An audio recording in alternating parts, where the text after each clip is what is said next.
ஸ்ரீகுருப்போ நம. தென்னாடுடைய பெரியவா போற்றி, எந்நாட்டவர்க்கும் இறைவா போற்றி. சர்வஜா சர்வவியாபி பெரியவா சரணம். மாயப்பிறப்பருக்கும் மகா பெரியவா அடி போற்றி. ஓம் ஸ்ரீ மகாமகணபதகே நம. ஸ்ரீ சந்திரசேகராமிர்தம் அமிர்ததாரை 554. தெய்வத்தின் குரல் 4ஆம் பாகம். அத்தியாயம் மங்கள ஆரம்பம். பிரிவு பெரிய இடத்து பிள்ளை. இதன் இன்றைய உட்பிரிவு திருமால் செய்த கோணங்கி. முருகன் மகாவிஷ்ணுவுக்கு 2 அர்த்தத்திலும் மருமகன், அதாவது இவருக்கு அவர் மாமா மாமனார் இரண்டுமாக வேண்டும். இப்படி விவாக சம்பந்தம் இல்லாவிட்டாலும் பிள்ளையாருக்கு மாமா மகாவிஷ்ணுவிடம் ரொம்ப நெருக்கம் உண்டு. குழந்தைகளுக்கு கோணங்கி காட்டினால் போதும், அதனிடம் எதையும் சாதித்து கொண்டு விடலாம் என்று சொன்னேன் அல்லவா? இப்படி மாமாக்காரரான மகாவிஷ்ணு செய்த கோணங்கி ஆட்டம்தான் இப்போதும் விக்னேஸ்வர வழிபாட்டில் ரொம்பவும் முக்கியமாக இருக்கிறது. பிள்ளையார் என்றால் உடனே தோப்புக்கரணத்தைத்தான் நினைத்து கொள்கிறோம். மற்ற சுவாமிகள் மாதிரி இவர் ரொம்ப சிரமம் தருகிற சுவாமியே இல்லை என்று சொன்னேன். பெருமாள் என்றால் அங்க பிரதட்சணம், முழங்கால் முறிச்சான் மலை ஏறணும், முருகனுக்கு காவடி என்று பெருசாக கட்டி தூக்கி கொண்டு மைல் கணக்காக மலை மேல் ஏறி போகணும், அலகு செடியில் குத்தி கொள்வது என்றெல்லாம் கூட உண்டு. ஈஸ்வரனுக்கோ ஒரே பசியும் பட்னியுமாக உபவாசம் இருக்க வேண்டும். இப்படி இல்லாமல் ரொம்ப கொஞ்சமாக வேலை வாங்குகிறவர், சொல்ப சிரமமே தருகிறவர் பிள்ளையார்தான். அதுவும் கூட வேடிக்கையாக குழந்தை விளையாட்டு மாதிரி அல்லது குழந்தைக்கு விளையாட்டு காட்டுகிற மாதிரி தான் இருக்கும். நெற்றியில் குட்டிக்கொள்வது, தோப்புக்கரணம் போடுவது இரண்டையும் தான் சொல்கிறேன். ஒருத்தர் தோப்புக்கரணம் போட்டால் குழந்தையே முதற்கொண்டு அதை வேடிக்கையாக பார்த்து கொண்டு தன் சுபாவப்படி தானும் அப்படியே இமிட்டேட் பண்ணும்.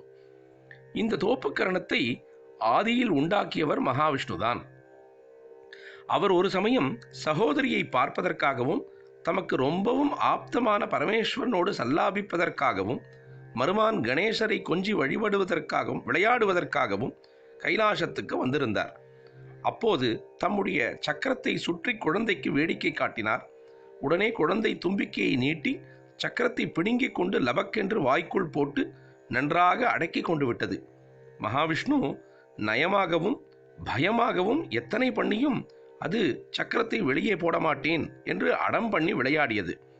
அப்போதுதான் மகாவிஷ்ணு யுக்தி பண்ணி இப்படி காதை பிடித்து கொண்டு தோப்புக்கரணம் போட்டார். அதை பார்த்ததும் எப்போதுமே சிரித்த முகமாயிருக்கும் பிரசன்ன வதனனாக குழந்தை விழுந்து விழுந்து சிரிக்க ஆரம்பித்தது. சிரிக்கிற போது வாயில் அடக்கி கொண்ட சக்கரமும் குபுக்கென்று வெளியிலே வந்து விழுந்தது. சடக்கென்று அதை மகாவிஷ்ணு எடுத்து வைத்து கொண்டு விட்டார். மகாவிஷ்ணு கைகளால் காதை பிடித்து கொண்டது சம்ஸ்கிருதத்தில் தோர்பிகரணம் என்று குறிப்பிடப்பட்டது. தோர்பிகி என்றால் கைகளால், கர்ணம் என்பது காது என்று தெரிந்தது. கையால் காதை பிடித்து கொள்ளும் தோர்பிகரணமே தோப்புக்கரணம், தோப்புக்கரணம் என்றெல்லாம் ஆகிவிட்டது. குட்டிக்கரணம் என்கிற மாதிரி இங்கே கரணம் இல்லை, கர்ணம் என்று சொல்ல வேண்டும். முதலில் யாரோ மனுஷால் இதை ஆரம்பிக்காமல் மகாவிஷ்ணுவே ஆரம்பித்தார் என்பதற்கும் தோர்பிகரணம் என்ற வார்த்தையிலேயே எவிடன்ஸ் இருக்கிறது. அதை புரிய வைப்பதற்கு கொஞ்சம் சமஸ்கிருத இலக்கணம் சொல்லித்தர வேண்டும். தமிழ், இங்கிலீஷ் முதலான பாஷைகளில் ஒருமை பன்மை, சிங்குலர் ப்ளூரல் என்று 2 தான் இருக்கின்றன. ஒன்றுக்கு மேற்பட்ட எல்லாம் பன்மை, ப்ளூரல் என்று வைத்து விடுகிறோம். சம்ஸ்கிருதத்தில் மட்டும் ஏகவச்சனம், த்விவச்சனம், பகுவச்சனம் என்று 3 இருக்கின்றன. ஏகவச்சனம் என்பது ஒருமை, த்விவச்சனம் என்பது தமிழிலும் இங்கிலீஷிலும் இல்லாதது.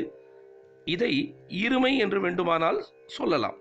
2 பேர் அல்லது 2 வஸ்துவை மட்டும் அது குறிக்கும். 2க்கு மேலே போகிற எல்லாம் பகுவச்சனம்.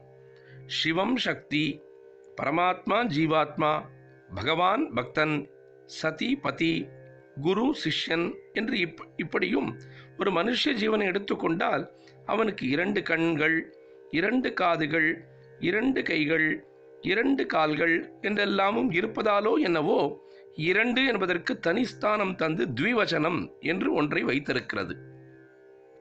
மனுஷர்களால் தோப்புக்கரணம் ஆரம்பிக்கப்பட்டிருந்தால் கைகளால் காதை பிடிப்பது என்பதில் கைகளால் என்பதற்கு த்விவச்சன வார்த்தை தான் இருக்க வேண்டும். ஏனென்றால் மனுஷனுக்கு இருப்பது 2 கைகள் தானே. தோஸ் என்பது கை. முதல் வேற்றுமை ஒருமையில் ஒரு கையை தோஹோ என்று சொல்ல வேண்டும். கைகளால் என்பது 3ஆம் வேற்றுமை. ஒரு கையால் என்பதற்கு தோஷா என்று சொல்ல வேண்டும். 2 கைகளால் என்பதற்கு தோர்பியாம். மனுஷர்களான நாம் 2 கைகளால் போடும் தோப்புக்கரணத்தை தோர்பியாம் கர்ணம் என்றுதான் சொல்ல வேண்டும். இது பேச்சு வழக்கில் திரிந்தால் கூட தோப்பாங்கரணம் என்றுதானே ஆகியிருக்குமே தவிர, இப்போது நாம் சொல்வது போல தோப்பிக்கரணம் என்றோ தோப்புக்கரணம் என்றோ ஆகியிருக்காது. தோர்பிஹி என்று மூல ரூபத்தில் இருந்திருந்ததால் தான் அது சிதைந்து தோப்பி தோப்பு என்று ஆகியிருக்கிறது. தோர்பிஹி என்பதோ 2க்கும் மேற்பட்ட பலகைகளை குறிக்கும் பகுவச்சனமாக இருக்கிறது. தோஷா ஒரு கையால், தோர்பியாம் 2 கைகளால், தோர்பிஹி 2க்கும் மேற்பட்ட கைகளால். விஷ்ணுவுக்கு எத்தனை கை? 4 கை. 2க்கு மேற்பட்ட 4 கைகளால் அவர் காதை பிடித்து கொண்டதால் தான் தெளிவாக பகுவச்சனத்தில் தோர்பிஹி என்று சொல்லி அது தோப்பி என்று ஆகிவிட்டிருக்கிறது. மாமா மருமான் உறவை சொல்ல வந்தேன். பிள்ளையாருக்கு பிடித்த, எல்லா பிள்ளைகளுக்குமே பிடித்த தோப்பிக்கரணத்தை அவரது மாமா மகாவிஷ்ணு தான் இனாகுரேட் பண்ணியிருக்கிறார். அமிர்தம் தொடர்ந்து பொழியும்.